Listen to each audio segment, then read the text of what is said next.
All right. Welcome to today's Zoom. Today will be the third part of a three-part pro series, and the conversation is going to be on the ECS system and homeostasis. After understanding all three of these parts, using cannabis or CBD will become much clearer. And even at the end of this session, we're going to give you some practical steps now that you are well informed. Now, today's topic will include what is homeostasis, the individual components of homeostasis, examples of homeostasis related processes, homeostatic malfunctions. And I know everybody's going to want to pay attention there, and I'll say it again. This is when your homeostasis malfunctions. Current clinical settings, what that means is what are the hot issues that are being researched? And then finally, some practical steps. So let's dive in. What is homeostasis? All right, the clinical term for this is homeostasis is an organism's complex ability to create and maintain optimal harmony and balance in response to constant internal and external environmental changes. And if you think through that, you'd go, there had to be something. There had to be something. We live on this planet and our body is constantly in threat or being adjusted by something. It happens absolutely every day. When the sun rises, it's already being affected because your body just got warm everywhere and things need to adjust. When winter shows up, you get cold, things need to adjust. They need to get back into balance. So it absolutely makes sense. So this is your system trying to keep your body in a state of balance so that it operates at its best. This is called keeping your body in homeostasis. The ECS its main task is to deliver this for you. All right, the individual components of homeostasis. It's estimated you've got about 30 trillion cells in the human body. And now each one of those cells has a cell wall. Inside of that cell wall, they have receptors. Those receptors are there to recognize the environment around the cell and then report things that are needed with their receptors, which will then activate what we call producers or receptors that respond to cannabinoids. And they can do this collectively, individually, and it's all designed to send data to a processing center in your body so it can decide what needs to be put in balance. And balance, as we've spoken to in the past, is all about upregulating something that is too low or downregulating something that is too high. And I'll give you some examples of that as we go. Now, so we have receptors around the cell or in each of our cells. We also have free-floating receptors that we know as CB1 and CB2. We've talked about those in the past. And then finally, we have cannabinoids. In our second part of this series, we talked about the different type of cannabinoids. There are endo and phyto. Both of them are accomplishing the same thing where they deliver the message that came from the processing center so that a modulation can occur. Okay. All right. Let's see what they have to say about this. So whenever change is detected by a receptor site, the receptor sends a signal to the control center where the information is processed. Once the appropriate response has been determined, the control center sends a signal to the effector, which works to produce the change that is necessary to reestablish balance. Okay. Now, we use an example. So when you wake up in the morning, you go outside and the sun comes up. Your body now is in a need of coming into balance. So what does it do? It sends out signaling from the control center, which determines, to main homeostasis, it needs to release water to cool to cool your skin. So it triggers sweat glands to activate. So this is the simplicity of this process. And it happens to us all day long, every day. And that's a good way to take a look at this. All right. So practical examples of homeostasis related processes. Now you should know that to keep the body in homeostasis, this system balances a wide range of functions. And as we move through today's topic, you'll become more aware of these functions that are affected or can help you maintain homeostasis. Again, I had shared, it usually is based on a too low or a too high scale. So your body recognizes something is off by one of those two. All right. Balancing between, here are some examples: acid versus base, oxidants versus antioxidants, oxygen versus carbon, cold versus warm, dehydration versus excess water, anti-inflammatory versus pro-inflammatory, glutamate versus GABA. So you can tell all these functions. When one level is too high, then the body needs to bring itself back into balance, or systems start to fail. Now, failure can be minute, where you barely notice, or it can be devastating. There's more systems that you might recognize: stress response versus relax response. When you're in fight, flight, or react mode, certain things need to happen, and for you to stay in homeostasis and be able to manage that activity. Blood sugar. So you're either hypoglycemia or you're hyperglycemia. Okay. And by the way, there'll be a full section on that topic of blood sugar. Okay. And I think we're going to start this now. So let's move into, let me see if I've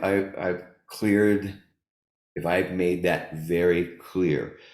So I'm going to use inflammation to help to finalize this piece of creating homeostasis. So when you injure yourself, and it could be a slight injury or something you might cause from work or a gym to a muscle, or that could have been muscular damage from an accident. So the first thing the cells recognize is the damage.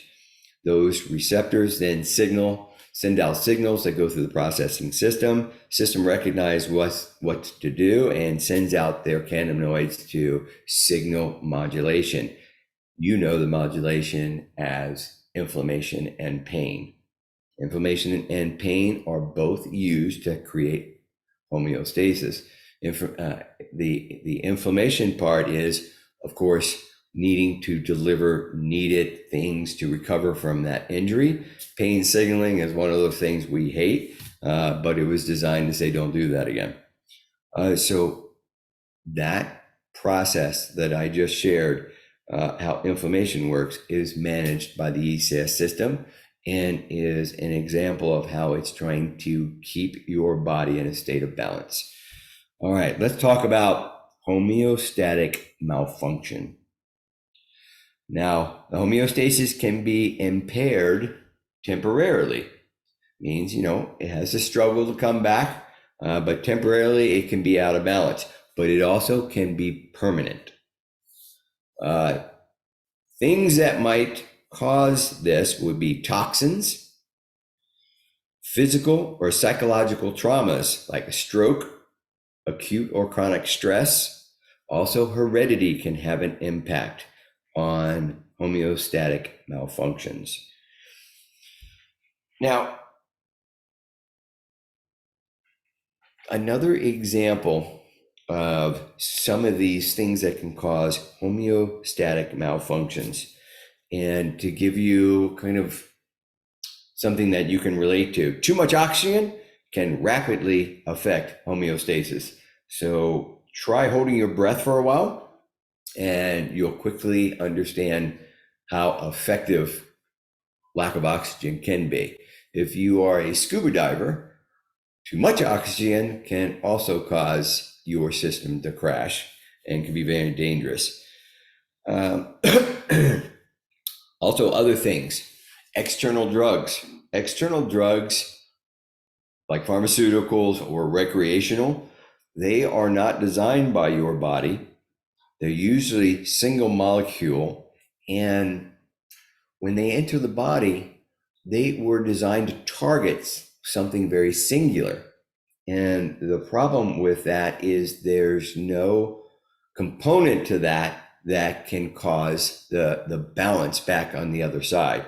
So pharmaceuticals and recreational are known to throw the balance of the ECS system off to a point where it's very difficult to recover from. And if it is, so it's normally temporary, but there are risks of it being permanent as well. All right, so another one that can affect homeostasis and cause homeostatic malfunction, sunlight. I'm a big fan of sunlight, but if you think through this, too much sunlight can cause a sunburn and accelerated aging. Too little sunlight leads to depression and weaker bones. Now, I do want to tell you, I am reading this from a paper that was published by the English Journal of Medicine, the epidemiologist of sepsis in the United States from 1979 to 2000. So I am reading this stuff from a clinical paper, just so you don't think I'm citing stuff from my opinion. All right, so again, we understand how the impact of an external thing like sun can cause our homeostatic malfunction. All right. Where homeostatic failure is considered a significant issue, such as diabetes or renal failure or sepsis.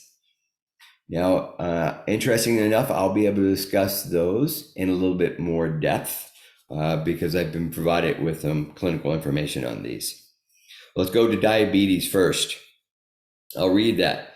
Being too sweet or not sweet enough is one of the central homeostatic challenges facing the diabetic patient. Over 40 primary trials and 2 clinical study trials have been conducted looking at cannabis constituents in the context of treating diabetes. Collectively, data suggest several mechanisms by which modulating components of the ECS may produce relevant homeostatic effects.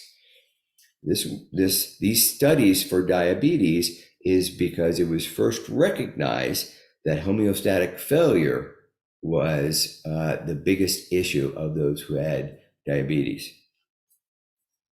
There are plenty of papers on that. If anybody would like me to send information furthering my knowledge about this, in other words, if you'd like me to send you more clinical studies about how diabetes is being studied using cannabis, I'm happy to do so.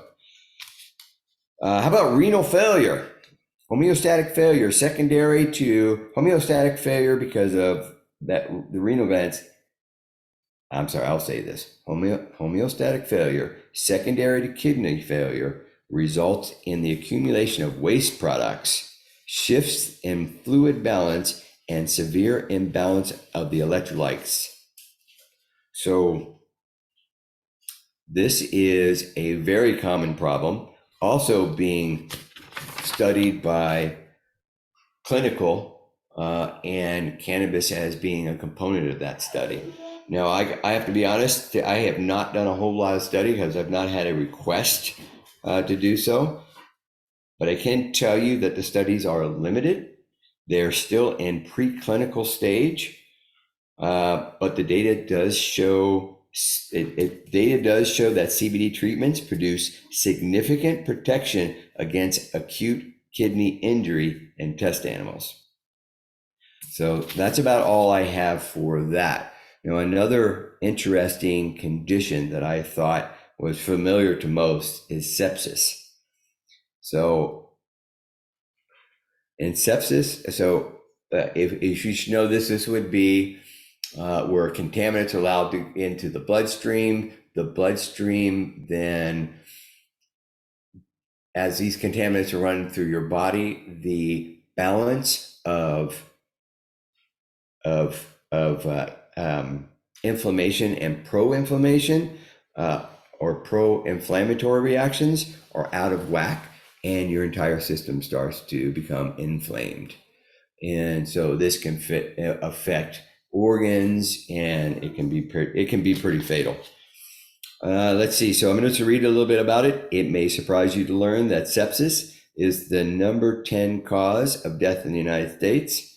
In sepsis, homeostatic immune system failure results in an either overactive or ineffective immune response, also referred to as blood poisoning.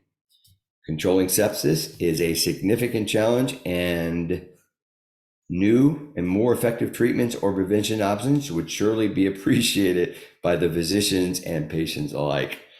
I won't keep going into this because I think it's more responsible of me to provide clinical studies on this if anybody has a need.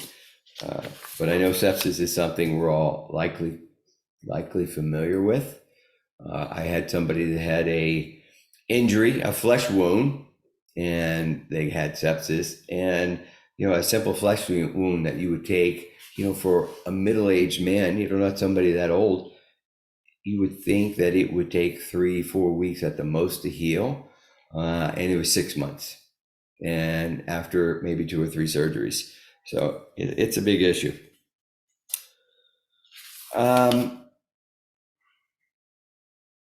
Let me share with you the current clinical setting about the right approach to use cannabis.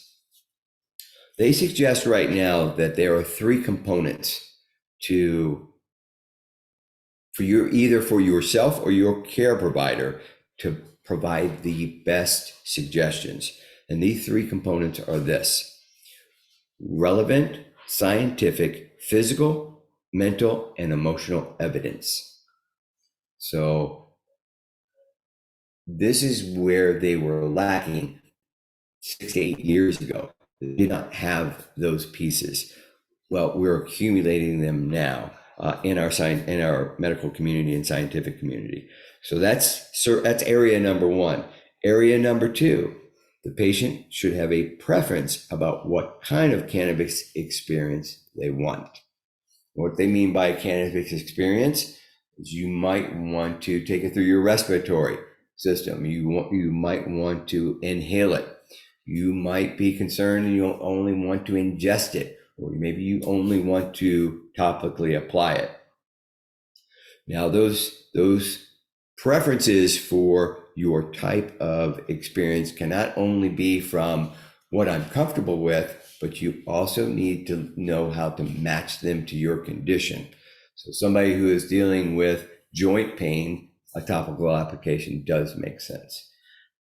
Somebody who is dealing with an anxiety, going through the respiratory system does make sense.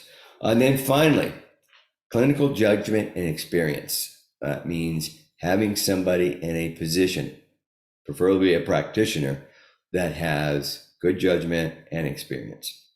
So if we can get those 3 circles to come together, this is your best outcome. It is also suggested by this group that it's critical that you are careful in selecting your product, and that your products are considered cannabis-based medicine as opposed to recreational. They are full spectrum. They are free from pesticides and pathogens. meaning they're lab tested.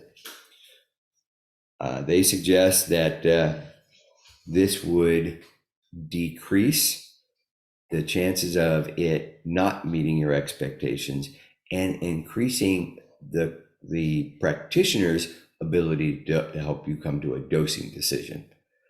Because what they already struggle with is all our human bodies are uniquely different, but the markers are already starting to be determined on dosages for cannabis products, but there's still this little fluctuation. What they don't want is to have this huge fluctuation in the product itself. So in the product itself, they suggest that this is the cannabinoid profile that is in it, but when they do a third-party lab test on it, it came nowhere near it. So that throws the medical side, the clinician sides off because they have a difficult time assisting with your dosage. Also, full spectrum as opposed to a CBD isolate, they also have become aware of the benefits of cannabinoids working together, so much so that when they clinicians share how you should use the cannabinoid-based medicine, that they also ask you to find a product with multiple cannabinoids in it. So they're no longer looking at just CBD by itself.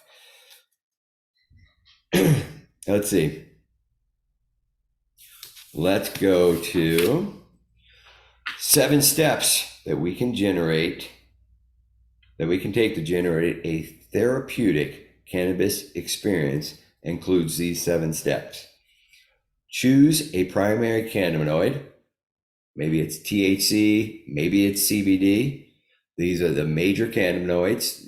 These will show up in our version 2 of this Pro Series when we talk about cannabinoids. And then they want you to choose a secondary cannabinoid. Now, they're asking you to choose this, so that means you need to find out what the potential are for these cannabinoids. By the way, super easy to come to our website, and we'll have a chart there that lists everything cannabinoids have been studied for. So you can use that as a guide. You can also go to Google Scholar and do the search that way. The question to ask are, what are the current benefits of phytocannabinoids? Or you can ask for a phytocannabinoid benefits chart.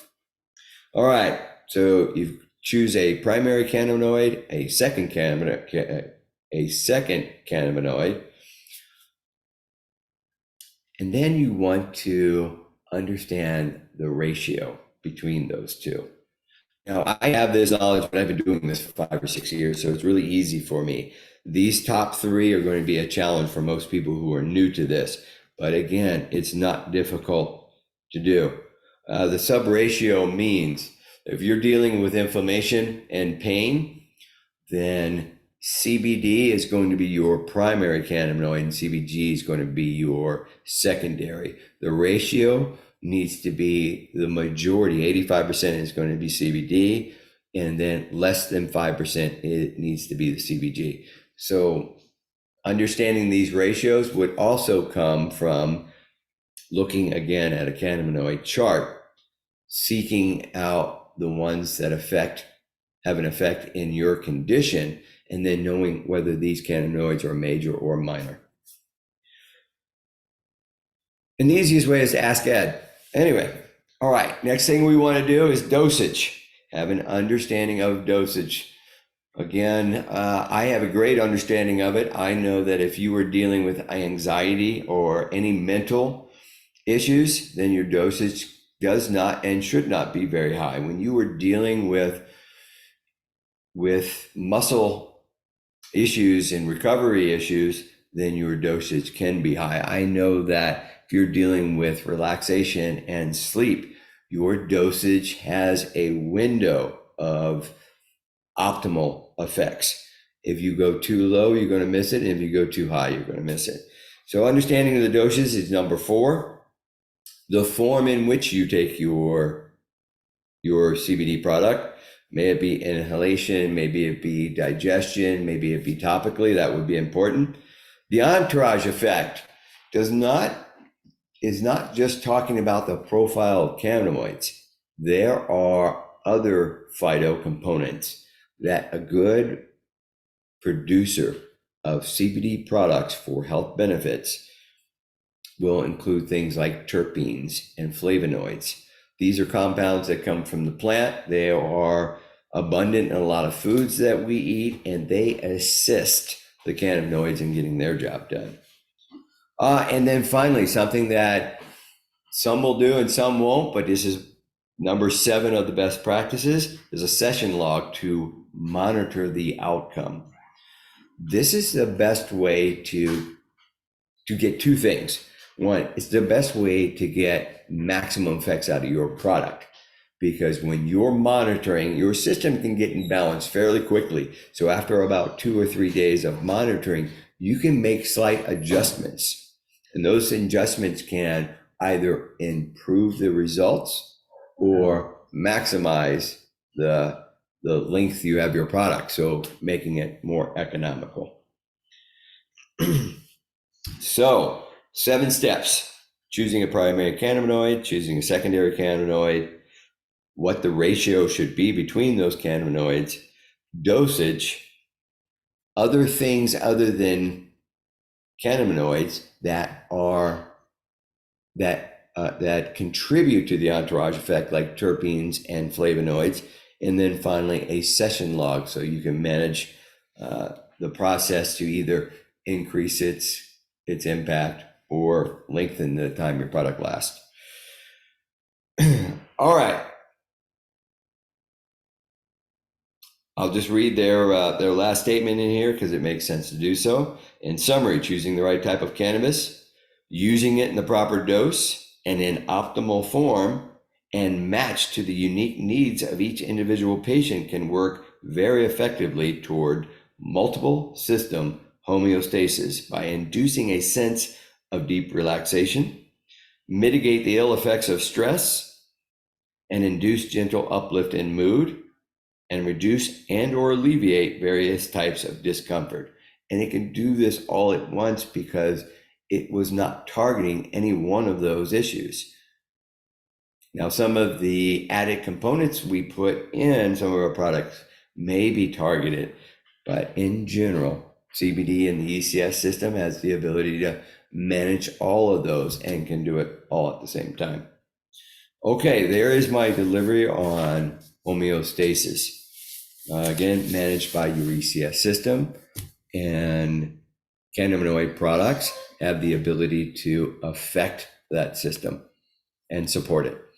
So, till next time, thanks for watching today. Thank you.